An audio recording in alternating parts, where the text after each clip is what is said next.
नमस्कार मैं प्रिय दर्शकों, स्वागत है आप सभी का टाइम्स ड्राइव शो में एक बार फिर से, जो है आपका वन स्टॉप डेस्टिनेशन जब बात होती है नई गाड़ियों, सवारियों और उनसे जुड़ी जानकारियों की। तो क्या खास है आज के इस टाइम्स ड्राइव शो में, आइए जानते हैं। आज के टाइम्स ड्राइव शो में सबसे पहले रिवोल्ट की लेटेस्ट इलेक्ट्रिक सवारी आरवी ब्लेज एक्स की पहली झलक, और उसके बाद क्या है खास BYD की नई सी लायन 7 में, जानेंगे आज के शो में। और अंत में कैसा रहने वाला है ऑडी इंडिया का आने वाले समय का रोड मैप, जानेंगे एक खास बातचीत में ऑडी इंडिया के हेड बलबीर सिंह ढिल्लों से।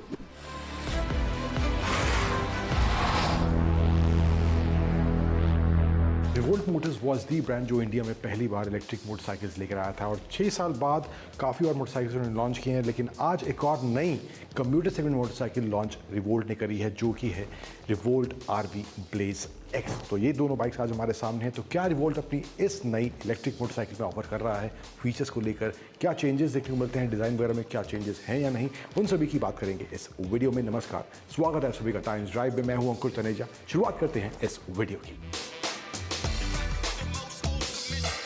अब आप हाल ही में जो है रिवोल्ट ने पिछले साल सितंबर के आसपास 2 मोटरसाइकिल्स लॉन्च की थी, RV1 और RV1 प्लस। अब कंप्यूटर सेगमेंट में वहाँ पर थोड़ा सा उन्हें सेल्स को लेकर अच्छा रिस्पांस मिला है, उसी के चलते यहाँ पर ये नया मॉडल लेकर आए हैं जो उनसे थोड़ा सा महंगा है, थोड़ा बेटर रेंज वगैरह ऑफर करता है, कुछ चीज़ें एडिशनली इसमें दी जा रही हैं। तो डिज़ाइन की पहले बात करें तो यहाँ पर फ्रंट में आपको LED सेटअप पूरा मिल जाता है, सर्कुलर DRL जिसमें दिए गए हैं, LED हेडलैम्प्स हैं, यहाँ पर आपको टर्न इंडिकेटर जो हैं वो भी इसमें रेडी मिलते हैं। सस्पेंशन जो है इसका थोड़ा चेंज करा गया है, सेटअप वगैरह जो है ट्यूनिंग वगैरह थोड़ी चेंज करेगी, क्योंकि इसका जो पेलोड है तकरीबन 250 किलो के आसपास है। एंड यहाँ पर ये डिफरेंस आपको इस आरवी ब्लेज एक्स में देखने को मिलेगा। टायर्स की बात करूँ तो फ्रंट में 17 इंच 90 सेक्शन के टायर्स हैं, डिस्क ब्रेक मिलती है आगे पीछे, कॉम्बी ब्रेकिंग सिस्टम दिया गया है, हालांकि ABS नहीं है बट CBS आपको इसमें मिलता है। यहाँ पे आपको क्रैश गार्ड वगैरह मिल जाता है, यहाँ पे बैटरी पैक वगैरह है, तो उसी तरह से यहाँ पे ये आपको पैनल्स वगैरह देखने को मिलेंगे। तो कलर कॉम्बिनेशन भी 2 कलर के ऑप्शन है इसमें, एक ये रेड और ब्लैक कॉम्बिनेशन में, और बगल में ही एक सिल्वर और ब्लैक कॉम्बिनेशन में कलर खड़ा है, तो ये 2 कलर के ऑप्शन मिल जाते हैं। एंड थोड़ा बहुत ग्राफिक्स यहाँ पे रिवोल्ट की बैजिंग वगैरह मिल जाती है। देन रियर में आपको स्प्रिंग शॉक्स देखने को मिलेंगे, डिस्क ब्रेक पीछे भी दी गई है।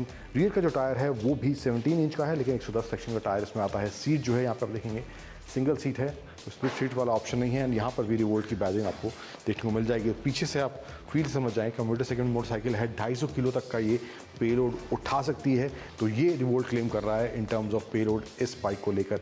यहाँ पर आए स्क्रीन पर तो 6 इंच का इसमें LCD क्लस्टर दिया गया है, digital, it's not coloured but negative display यहाँ देखने को मिलता है। अब एडिशनली इसमें क्या ऑफर करा जा रहा है, दैट इज़ इसमें आपको ओवर द एयर अपडेट्स मिलते हैं, फ़ोन कनेक्टिविटी वगैरह के ऑप्शन मिल जाते हैं। तो ये सब कुछ एडिशन इसमें देखने को मिलते हैं इस नए वाले वेरिएंट में जो रिवोल्ट ने लॉन्च करा है। एंड यहाँ पे आपको इन्फॉर्मेशन की बात करें तो बैटरी परसेंटेज वगैरह है, यहाँ पे आपको रेंज वगैरह का नंबर देखने को मिल जाएगा, स्पीडोमीटर है, यहाँ पर आपको ट्रिप मीटर वगैरह मिल जाता है। एंड मोड दिए गए हैं, इको मोड का ऑप्शन यहाँ आता है। एंड इसमें रीजनरेटिव मोड का ऑप्शन भी है, बट दैट इज़ फिक्स, तो वो रीजनरेशन का भी ऑप्शन रहता है। एंड यहाँ से आप इसके ये मोड वगैरह जो भी है चेंज कर सकते हैं। स्पोर्ट्स है, इको है, तो ये दोनों मोड आपको इसमें ऑफर कर जाते हैं। And 1 is standard. एंड इसके अलावा मोड्स का ऑप्शन तो मिलता है, लेकिन एक रिवर्स का ऑप्शन भी दिया गया है इसमें। तो यहाँ पे इस रिवर्स को एक्टिवेट करने के लिए I have to keep on pressing this button over है, एंड उसको दबा के ही मैं बाइक को जो है रिवर्स कर सकता हूँ। एंड यहाँ पे इसका ये R का साइन आएगा, that means the bike is engaged in reverse mode. तो यहाँ से कुछ इस तरह से आप इसको रिवर्स मोड भी इसका यूज़ कर सकते हैं। इसके अलावा अब कुछ नंबर्स की बात करें तो यहाँ पर इसमें जो बैटरी पैक ऑफर करा जा रहा है 3.2 किलोवाट R का है।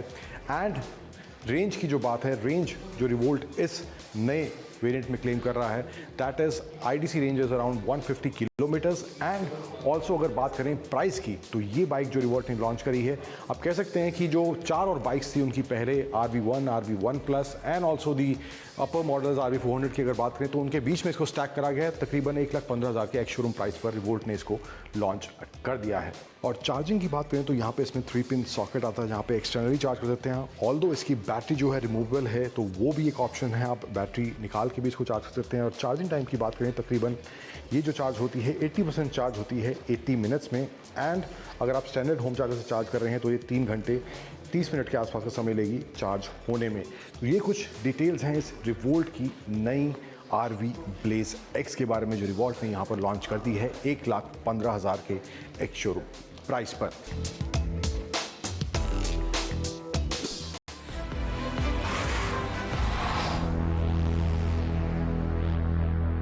वेल ये है BYD की C-Line 7। ये जो गाड़ी है ये बिकती है इंटरनेशनल मार्केट्स में as one of the flagships in the SUV range, और बहुत ही बड़ी गाड़ी है। 4.8 मीटर लेंथ है, साथ ही साथ 0.28 की इसके कोएफिशिएंट ऑफ ड्रैग है, जिसका मतलब है कि one of the best cars है ये फॉर लो ड्रैग। अगर आप बात करें लुक्स की तो C-Line का मतलब है कि इन्होंने एक सी क्रीचर से इसका नाम लिया है, और ये कह रहे हैं कि जो लुक्स है वो भी एक सी क्रीचर की तरह ही है। सामने आपको बड़ी एंगुलर लैंप्स होती हैं, यहाँ पे आपको मिलते हैं डे टाइम रनिंग लैंप्स, और नीचे के जो कट्स एंड क्रीजेस है वाकई एयर फ्लो इंप्रूव करते हैं। साइड प्रोफाइल की बात करें तो आपको 20 इंच के पहिए मिलते हैं, और बहुत ही बेहतरीन रोड प्रेजेंस है इस गाड़ी की। जब आप रोड पे लेकर इस गाड़ी को निकलेंगे तो वाकई लोग आपको बहुत ज़्यादा इज्जत देंगे, क्योंकि जो उसकी लुक है बहुत ही आलीशान है। एनीवे जब गाड़ी आपको पीछे से दिखाते हैं, डिक्की वगैरह दिखाते हैं, उसके बाद गाड़ी के अंदर चलेंगे। आइए स्टार्ट करते हैं BYD C-Line 7 के इस वीडियो रिव्यू को।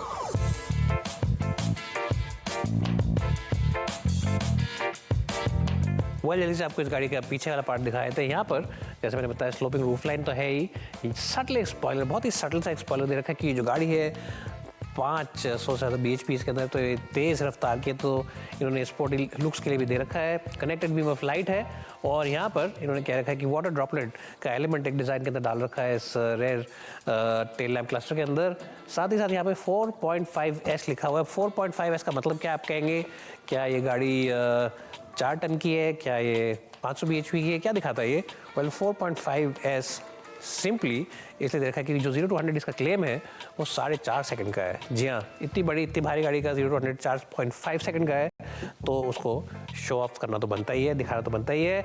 डिक्की अगर खोलते हैं हम तो यहाँ पे एक बटन दे रखा है, पावर टेलगेट है, बटन दबाइए और आराम से ये पूरा का पूरा पीछे का टेल सेक्शन खुल जाता है। जैसा आप देख सकते हैं 5 लीटर का बूट एरिया है, बड़ा है और बेहतरीन है। थोड़ा सा साइड में यहाँ पे इन्होंने सब वूफर वगैरह लगा रखे हैं, लेकिन उससे कोई दिक्कत वाली बात नहीं है। ऐसा नहीं है कि लगेज वगैरह फिट नहीं आता है। और यहाँ पे नीचे थोड़ा सा स्पेस दे रखा है कि आप छोटी मोटी चीज़ और भी रख सकते हैं, जैसे कि केबल, चार्जिंग केबल वगैरह नीचे रख सकते हैं आप। 5 लीटर्स इन द फ्रंट, और जो फ्रंक है जो आगे बॉनेट के नीचे होता है वहाँ पे 58 लीटर्स का स्पेस है, तो सामान रखने के हिसाब से absolutely no issues. And of course since is power tailgate, कसरत करने की भी ज़रूरत नहीं है। मेरे हिसाब से लुक्स में, प्रैक्टिकलिटी में, ओवरऑल एक स्पोर्टी एटीट्यूड में गाड़ी खरी उतरती है।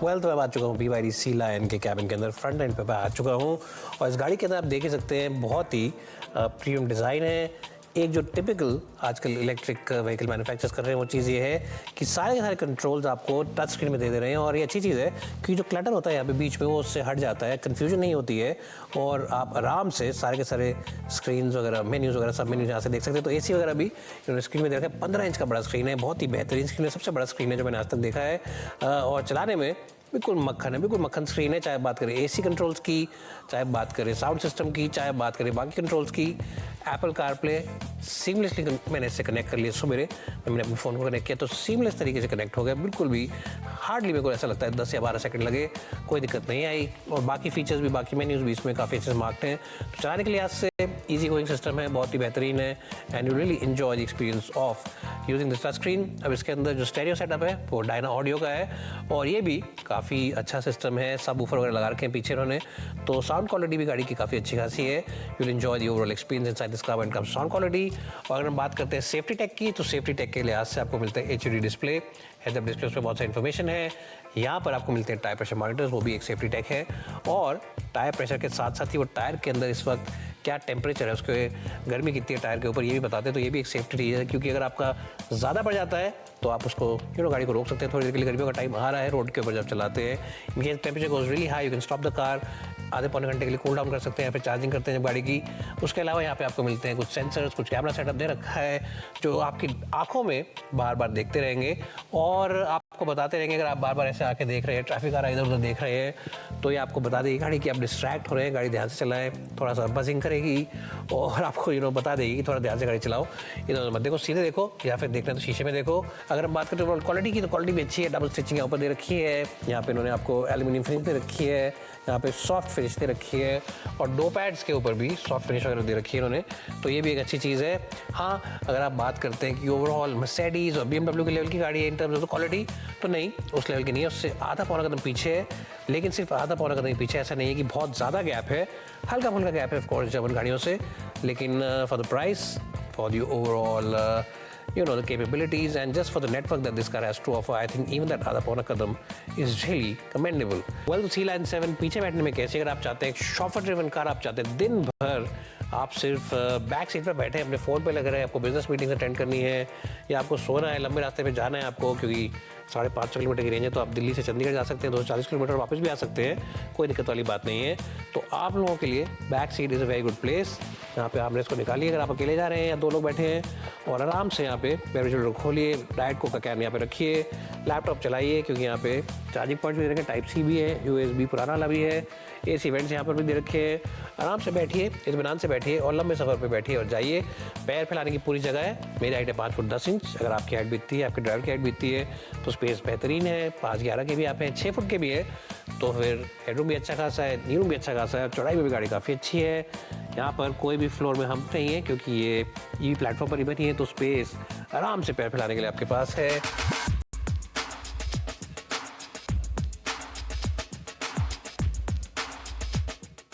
तो मैं अब चला रहा हूँ BYD की C-Line 7। अब इस गाड़ी के अंदर आपको, जैसे पहले मैंने बताया, 85 kWh का बैटरी पैक मिलता है, लेकिन उसका जो स्टेट ऑफ ट्यून है वो 2 अलग-अलग स्टेट ऑफ ट्यून के साथ मिलता है।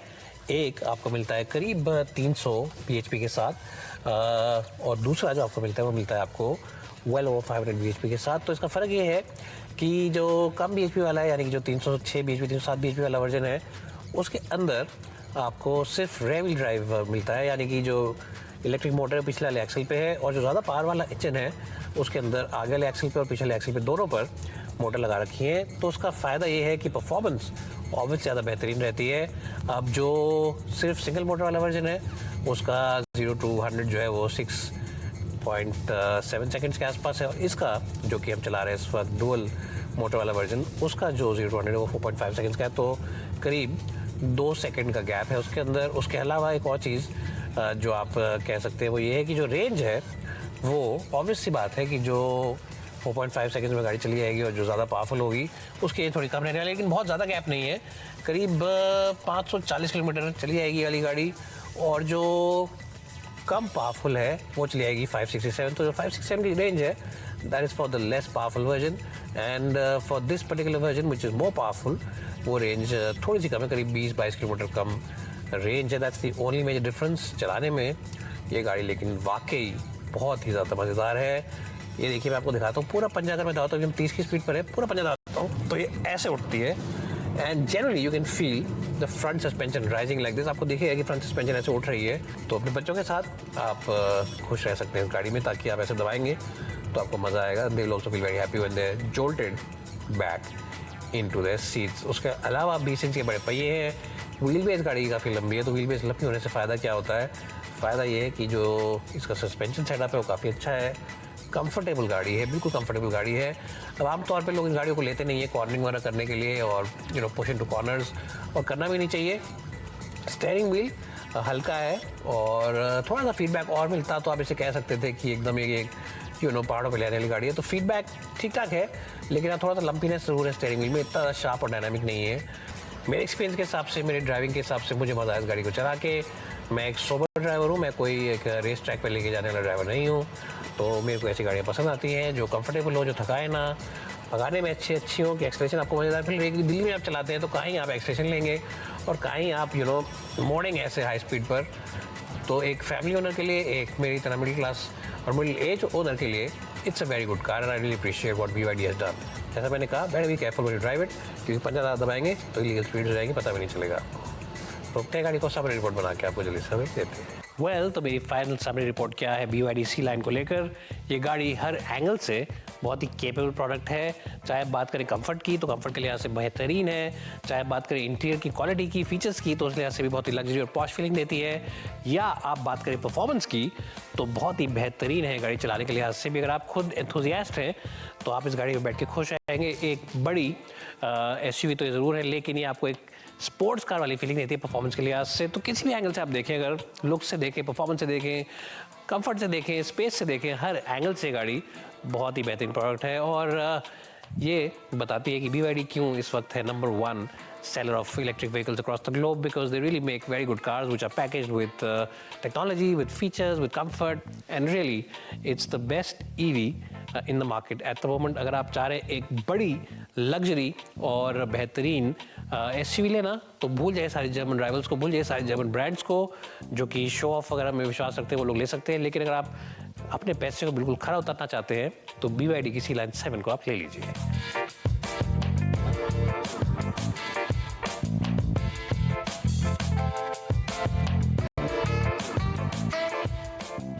टाइम्स ड्राइव शो में वक्त हो चला एक छोटे से ब्रेक का, लेकिन आप कहीं मत जाएगा क्योंकि ब्रेक के उस पार एक खास बातचीत ऑडी इंडिया के हेड बलबीर सिंह ढिल्लों के साथ मिलते हैं ब्रेक के उस पार।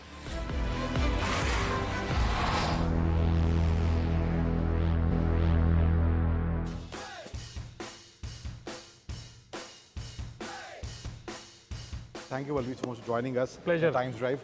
सो RS Q8 यहाँ पर फाइनली आज लॉन्च हो गई है, यहाँ प्राइस भी अनाउंस कर दिया गया है। So if you can please share some highlights about the car, क्या एलिमेंट्स चेंज हुए हैं, किस तरह की इंजीनियरिंग को लेके, क्या परफॉर्मेंस को लेके क्या चेंजेस गाड़ी में अब किए गए हैं?